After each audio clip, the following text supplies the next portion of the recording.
Welcome to the cross section. Are you terrified that Donald Trump is going to destroy the economy as he sets about dismantling the American government? Well, I am too. And I think a lot of people are. So that's what we're going to discuss today on the podcast. As always, you should subscribe to my Substack at paulwaldman.substack.com. It is also called The Cross Section. And if you want to get in touch, you can email me at waldmanpodcast@gmail.com. Let's get to the show.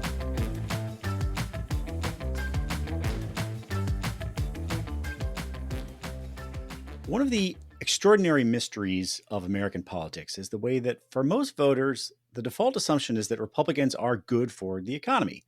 They're the party of shrewd and pragmatic businessmen. Whatever else you might say about them, they know how to make the economy hum. This belief persists despite a mountain of evidence to the contrary. And the last 3 decades have been characterized by a repeated cycle. A Republican president oversees a crippling recession. A Democratic president follows and cleans up the mess, producing growth and jobs and wage increases. And then a Republican comes in and screws it up all over again, and the cycle continues. And that may now be happening again. But as with everything about the new Trump administration, it could happen much faster than anyone imagined. So this Tuesday, a post went viral on Blue Sky by Jesse Rothstein, a professor of public policy and economics at the University of California, Berkeley, who also served on the Council of Economic Advisors and as chief economist in the Department of Labor during the Obama administration. I will read it to you. Quote, "It seems almost unavoidable at this point that we are headed for a deep, deep recession. Just based on 200,000 plus federal firings and pullback of contracts, the March employment report, to be released April 4th, seems certain to show bigger job losses than at any month ever outside of a few in 2008 to 9 and 2020, unquote. Now, thousands of people reposted that, I think because as much as we've all been overwhelmed by the destruction being caused by Donald Trump and Elon Musk, we haven't really been thinking about the possibility of a dramatic economic downturn that will affect everyone. I know I haven't been thinking about it. So I thought it would be good to talk to Jesse Rothstein about what he is seeing in these policy changes and why he thinks we could be headed for a recession. So, Jesse, thank you for joining me. Thanks for having me. I want to kind of establish the context here. So there's kind of a standard menu of Republican policies that they will enact when they have control of the executive branch in Congress. They're going to cut taxes. They're going to decrease regulation on corporations. That isn't necessarily going to have a huge immediate effect.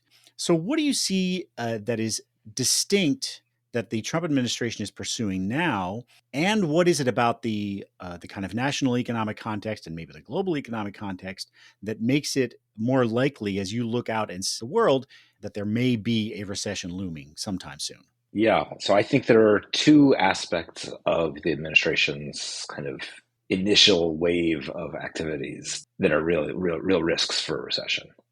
One, which was the focus of the post that you quoted, is the just massive firings of federal workers. Now, it's a little bit unclear yet how many they've laid off. It's all happened in the last 4 or 5 days. But what they've said is that they basically plan to reduce the workforce by 10%, by get rid of all probationary workers, by 200,000 workers. What seems to be coming out seems consistent with that. Reducing the federal workforce by 200,000 workers is just enormous. If the entire economy loses 200,000 workers, that's a pretty bad month, but not on its own a recession. But then that's just the federal piece. If the private sector also loses jobs, which I expect it will, then that pushes you into deep job losses that are the kind of thing you only see in very serious recessions. So if we take them seriously that they're going to get rid of 200,000 federal workers, that's the first half of the impact. Another piece will come from all the contracts that they've canceled or impeded or stopped payments on. Those are all workers who work for private companies that contract with the federal government. And those companies can't keep workers on for very long if they're not getting paid. And so there will be enormous layoffs there that won't show up on the federal ledger, but are effectively federal policy. And then all of those workers, the people who lost jobs, are going to cut back their spending. They're going to cancel their home remodels. They're going to cancel their vacations. They're going to stop going out to dinner. All of that reduces demand for the businesses that would otherwise be selling them home remodels and vacations and meals out. And so those businesses will have to cut back their workers. That's the standard cycle by which initial job losses in one sector kind of bleed out into the rest of the economy. And I expect that will have a large effect in addition. And all of that is without even getting to the tariffs, which are going to create their own set of huge negative effects on manufacturing companies that rely on cross-border trade.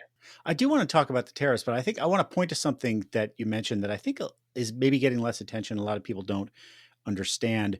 I've certainly been seeing in my social media feeds and articles I've been reading these horror stories from government workers who are saying, this was my dream job. I've been preparing for this and I've been in it for 11 months. And that's what a probationary worker is usually somebody who has not been on the job for a year yet. And, I just got laid off. And it does show you just how completely indiscriminate this is. They talk about this as being efficiency, but they're not even looking at who's doing a good job, who's doing a bad job. They're just saying anybody who's been here less than a year, you're going to be fired. But the other part of it is the contractors. And I think people don't realize just how many people work on federal contracts. I mean, it's in the millions. It is everything from somebody who works at a Head Start that gets funded by the government to, somebody who's working at Raytheon building missiles to a researcher at a university who's working on their job is funded by a federal grant to somebody who's like a custodian at a government building or on a military base. So many of those, especially those kind of blue collar jobs, have in the last couple of decades just been contracted out. They're no longer federal employees who serve the food in the Capitol building or whatever it is. So those people are all under threat when you start to cut back these jobs too. And as you say, there's this kind of multiplier effect. Like if you're the guy who has a food truck and 2 employees who sits outside the Department of Interior and all of a sudden there's nobody there to come buy their lunch, then you're out of a job too, basically. So I want to ask about the tariffs. So I know this is kind of a moving target because Trump changes his mind on what exactly he's going to do. Is he going to put 25% tariffs on Canada? Is he not going to do it? Is he going to? So maybe you could talk a bit about, as far as near as we can tell, what are the economic effects going to be? Is it that inflation is going to rise broadly? Is it that a few targeted industries are going to see layoffs? What can we expect out of these tariffs? So, for 30 years, we've had the North American Free Trade Agreement, NAFTA, which, for all its pluses and minuses, effectively made the border not a major barrier to trade in manufactured goods. And that means that companies have arranged their production processes so that intermediate products go back and forth across the border multiple times. A car that's made in Detroit will have parts that are made in Canada that are made from other parts that are made in the US, and they go back and forth on the way to that process.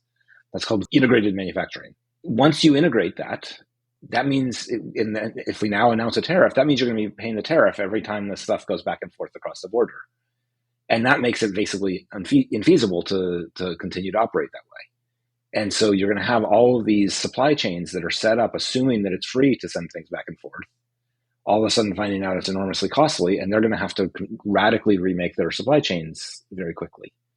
That's going to mean layoffs on both sides of the border as the old model becomes infeasible. And I think that's true in the kind of auto industry around Detroit. It's also true in lots of other sectors around the Mexican border. Those areas of our country are dependent on cross-border trade. And if you impose tariffs or even if you threaten tariffs, we're going to have to make pretty drastic changes to the way that business is done there in those areas. Is my impression correct that the sort of consensus about tariffs is that they can be an effective tool if they're targeted at, say, there's a particular industry and you want to allow it to kind of stand up a particular, good that you want to manufacture in the United States, and a tariff can kind of give it some time to be competitive on price with foreign goods, and then that industry can mature, and then you have a mature industry making that good, and then it can compete even without the tariff. But it seems like if you're just going to impose tariffs on 10% on everything we get from China, it's not like we're going to start making tube socks in the United States again, right? I mean, that's just going to be a higher price. It's not going to help any particular American industry if the global economics of it is that we're just not going to make that stuff here no matter what, right? Right. There's a lot of debate about whether those kind of targeted tariffs are a good idea. But if they are a good idea, it's not this way. It's you pick specific sectors that you're hoping to grow in the United States, and you don't announce these tariffs overnight and impose them that weekend. You phase them in. You build up time to allow everybody to plan ahead for their impacts and move their production to align. But as you say, we're not interested in building a tube sock manufacturing business in the United States. That's not a high enough wage sector for it to be worth our while. And so if we impose tariffs on those coming from China, that just makes tube socks more expensive for Americans. Trump had tariffs in his first term. How did those work out as far as you know? I think the evidence is that they had negative effects, that they produced some profits for American companies that were competing with foreign producers that were facing the tariffs, but they also meant higher costs for the buyers of all of those products, and that reduced jobs at the consumers of those goods. And also there's the whole question of the waivers. And this is something that I think didn't get a lot of attention from, the average person. Let's say you produce something, your company, that needs aluminum, and there's an aluminum tariff. You can go to the government and say, can I get a waiver? I want to import some aluminum to, help make my gears that I'm making for a bicycle or something. But I don't want to pay this tariff. Can you give me a waiver? And there are lots of waivers. There was a whole system set up to get these requests. And I don't think any of us thinks that in the Trump administration, whether or not you get those waivers is going to be determined by anything other than does Donald Trump like you? Have you given money to his campaign? Have you, gotten a Mar-a-Lago membership or something? It seems like it's a nice channel for some kind of low-level corruption where at least everybody has to go and bend the knee to him. And then you can get your waivers, and that's going to be a whole new pathway for people to curry favor with him. I think that's right. It's a huge opening for corruption. It also, though, is a huge source of uncertainty because you don't know when you're planning to build your factory whether you're going to get those waivers or not. And so if your business plan is only viable if you get one of those waivers, then you're probably not going to pursue that business because you just can't be confident that you'll get it. And so that uncertainty leads you not to invest. Beyond that, the waivers are also a source of unevenness and favoritism within an industry. If one of the manufacturers of whatever this widget is that uses aluminum gets a waiver and its competitors don't get a waiver, then the one that got the waiver now faces lower costs, but its competitors don't. And so it's going to charge the high price anyway, as if it faced the waiver, and it'll just pocket that as profit. And that doesn't help consumers. You still have consumers paying higher prices because the tariff is in place. So I don't think the waivers offset the negative consequences of these kinds of tariffs. And I'm wondering what you feel and what other economists you talk to feel about what Trump really believes about tariffs. This is kind of a mystery. I have this gig where I go on Canadian radio and talk to local radio hosts in Canada about American politics from time to time. And they often ask me, does he really not know how tariffs work? Because, he'll say oh, the foreign countries pay us, when in fact it's whoever's importing the good. And they're puzzled by this, and I don't really know what to tell them. And my usual answer is, well, surely by now someone has explained this to him. He must know, but he just thinks it's politically advantageous to say that the foreign countries will pay the tariffs because that makes them sound good. But I wonder, there's certainly no question that he really thinks that tariffs are great and is determined to impose them at the same time as I would imagine there are people around him saying, this is not a bad idea, or can we just modify them? Can we delay them? Do you have any sense of what kinds of conversations might be happening in the White House about this and what he really thinks he will accomplish through the use of tariffs? Ultimately, I have no idea. I think it's a fool's game to try to figure out what Donald Trump really believes. I think in most areas, he doesn't know enough or doesn't care to know enough to have any beliefs at all. It's just random reaction rather than any kind of fundamental belief driving it. But I don't know what his advisors are telling him. I don't think, I imagine he has a couple of economists working for him. If they ever get to talk to him, I'm sure they're telling him that these are bad ideas. But there's no sense in which the kind of predicted impacts of our policy enter into the calculations about what this administration will do. Well, that's not very encouraging. But let's talk about the big economic picture. One question I have is, if we're going to get this and are already getting this huge wave of layoffs, could be hundreds of thousands of people, how quickly does that kind of move through the economy in terms of having some kind of a national effect? When are we going to start to see whether this really is sort of pushing us toward a recession? We probably won't see the actual layoffs themselves showing up in the official government statistics until the employment situation report comes out in April. There will be a few hints of it earlier, but mostly you won't see it until the beginning of April. But those workers who got laid off this weekend, they probably canceled their dinner reservations this week. They called their home contractor and said, actually, we're not going to do that renovation. And not just the ones who got fired, but also the ones who haven't been fired but are worried they might be. There's an awful lot of workers who are a lot less certain about their futures. And so those are already going to be having impacts on the demand for goods and services that they consume. How long that will take to play out is unclear. I think we've never had a recession caused as intentionally as this before. We don't have great senses of the timing, but I would expect that there's already quite a bit of private sector pullback happening in the next couple of weeks, and that we'll see some hint of it in the February employment report that comes out in March, and more of it in the April report that comes out. Sorry, the March report that comes out in April. What is your sense of with the federal workers who are going to be losing their jobs, how easily they'll be able to find other employment? Are they going to be a lot of them going to be underemployed because the federal government is the only one that is doing, whatever it is you're doing? If your job is to monitor soil quality for the agriculture department, and there's not like there's a private company that you can go do that same thing for. What's your sense of what's going to happen to those people in terms of getting new jobs? Yeah, there's lots of specialized technical workers for the federal government for whom there's not much of a private sector market, and they're going to have trouble. But even for the ones who are doing jobs that exist widely in the private sector, you never want to be looking for a job in an economy where there are hundreds of thousands of people being laid off and where everybody is worried about the future. So I expect that everybody who's laid off is going to have trouble finding work, and it will be worse for the ones who have really trained themselves and built up specific skills for federal work that doesn't exist as much in the private sector. The geoscientists, the medical researchers, the oceanographers, all of the different scientists and engineers and land specialists and agriculture specialists who are working jobs that just don't really exist outside the federal government. They're going to have to find new careers, and they're probably not going to find jobs that they like as much or that pay as well. Yeah, that's something that I'm concerned about is not only what the human cost of what happens to these people, but the federal government's ability to recruit people in the future. I think that even conservatives should want that if we're going to have people working for the federal government, they ought to be the most skilled and educated and capable people we can find. And, I can remember telling people younger than me in earlier times, you should think about working for the government. It's stable employment. You're not going to get rich, but you can make a reasonably good salary and the benefits are good. And the idea that would really be dependent on who the president is for most of the things that people do, it doesn't really matter all that much.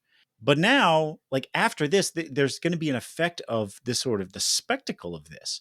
Even if 4 years from now, let's say a Democrat gets elected and they come in and say, I'm committed to rebuilding the federal workforce, are you going to tell somebody who just got a master's degree in some relevant field, you should go work for the government? Are they going to trust that if they do that's going to be a viable career path for them?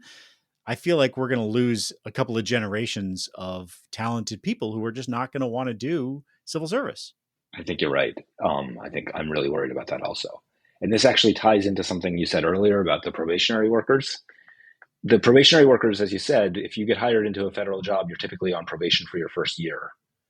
But it's worse than that, because if you work for the federal government for 20 years and then you get a promotion, you're on probation for the first year in your new role.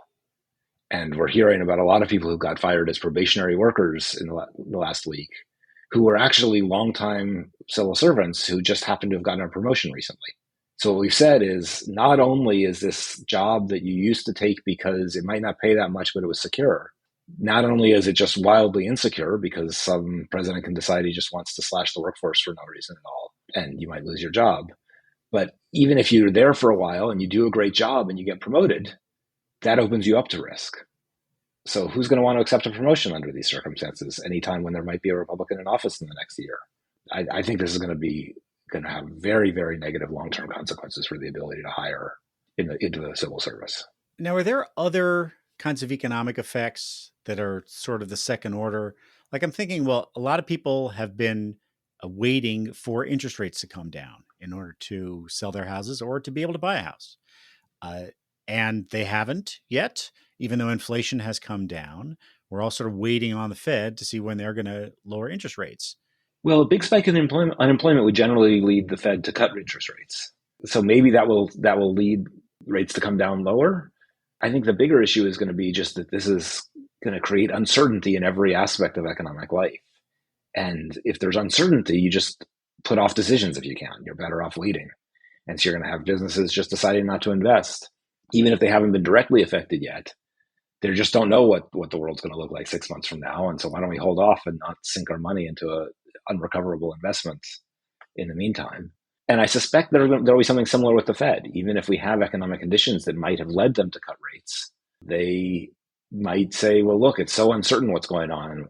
Let's just hold off. Let's do nothing and wait and see what happens. So I have no idea what it'll do to interest rates, but uncertainty is not good for anybody. Is there anything that you're seeing in what Republicans in Congress are now talking about doing with their budget that we should be thinking about or watching out for? I know they haven't settled on anything yet, Yeah. but they're starting to get it together. Yeah. I mean, they're promising big cuts, which Donald Trump has already implemented a lot of them, despite that not being legal for him to do that without congressional action. So I think there's some of that, but also they're promising cuts that would require cuts to Social Security and Medicare and Medicaid.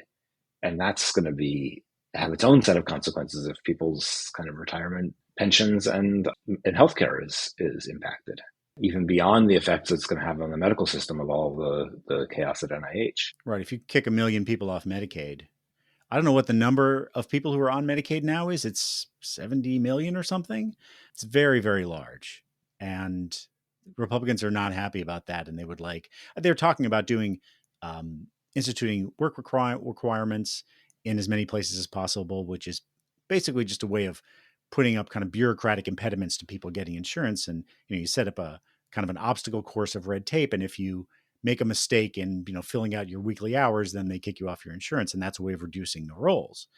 But they also, I think, are looking at maybe rolling back the Obamacare subsidies that have made it possible for a lot of people to get private insurance for nothing or next to nothing. They're not happy about that. They'd like to roll that back. I would not be surprised, and I don't know if you have a feeling or a prediction about this, that they're going to get spooked about cuts to Medicare and Social Security, because that's very dangerous.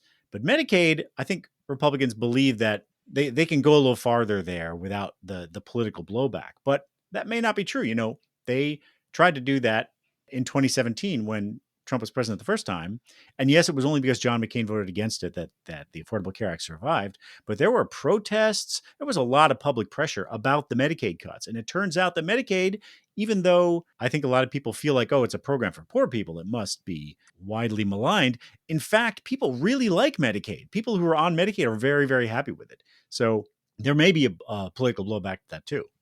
Yeah, as you say, tens of millions of Americans rely on it for their healthcare. There's never been a suggestion that they were going to replace it with something else. They were just going to take healthcare away from those tens of millions of people. Again, I think they're still a little bit worried about it, but they're building themselves up to cut it. And I don't see how they're going to follow through on all the promises they've made unless they cut it.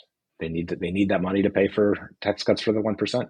And do you think that in terms of the funding freeze that's happened now, which it's been complicated, they froze it, they unfroze it, they said it's not frozen, it's still frozen, but they unfroze the memo. It's very unclear, but I get the impression that in a lot of cases, nobody really knows whether the funds are there. And the people, down the chain who rely on it, there's some program somewhere that's being funded by something that got frozen, and either they can't access the money or nobody is really sure, at a local level. Do you think that stuff is just going to kind of wither on the vine? Is it going to be able to be restored if a month from now some judge says, yes, you have to unfreeze this program? How is that going to work? It's so much harder to build organizations than it is to destroy them. I really worry that a lot of organizations that have been built up over a long time, once they've kind of cut everything loose and kind of created all this chaos, it's going to be very, very hard to put them back. The Head Start Center is going to have to lay off its teachers. And if a month later it finds out that it has money, then it can go try to rehire them. But the kids have had to go find other care, or the parents have had to find other care for their kids, and the teachers have found other jobs. And you can't just create that again. So I think that that this is going to really dramatically reduce the kind of quality of public services for a long time to come. All right, well, what should we be watching out for if now we're all freaked out about the possibility of a recession? What should we keep our eye on to see whether it looks like it's starting to happen? So I think what we want to be looking for is evidence that the federal job cuts are spilling over into private sector job cuts. The things to look at there is in the kind of medium term, you get to see monthly employment reports that come out. And so we'll learn about employment this week or last week when the report comes out in the first week of March. I think that's a little bit too soon to start to see serious impacts now, but a month from now, I think there will be private sector impacts, and we'll be able to see that in the report that comes out in early April. Prior to that, the kinds of things we can look for is spikes in unemployment insurance claims. The program for unemployment insurance for federal workers is different from the one for private workers. So we'll be able to tell whether we're seeing increases in layoffs in the private sector, declines in job openings, which are privately collected data that show up pretty quickly when firms stop hiring, and the kind of business confidence and consumer confidence surveys that are done by various organizations. I think will all give us an indication that businesses are as spooked as I am about what's going on right now. All right. Well, I wish I could end on an optimistic note, but alas, I feel like we're not going to have many of these for the near future. Jesse Rothstein, thank you so much for joining me. You too. Thanks for having me.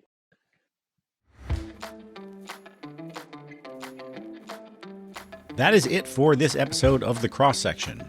If you like what you hear, give us a rating on your podcast app and subscribe to the newsletter at paulwaldman.substack.com. See you next time.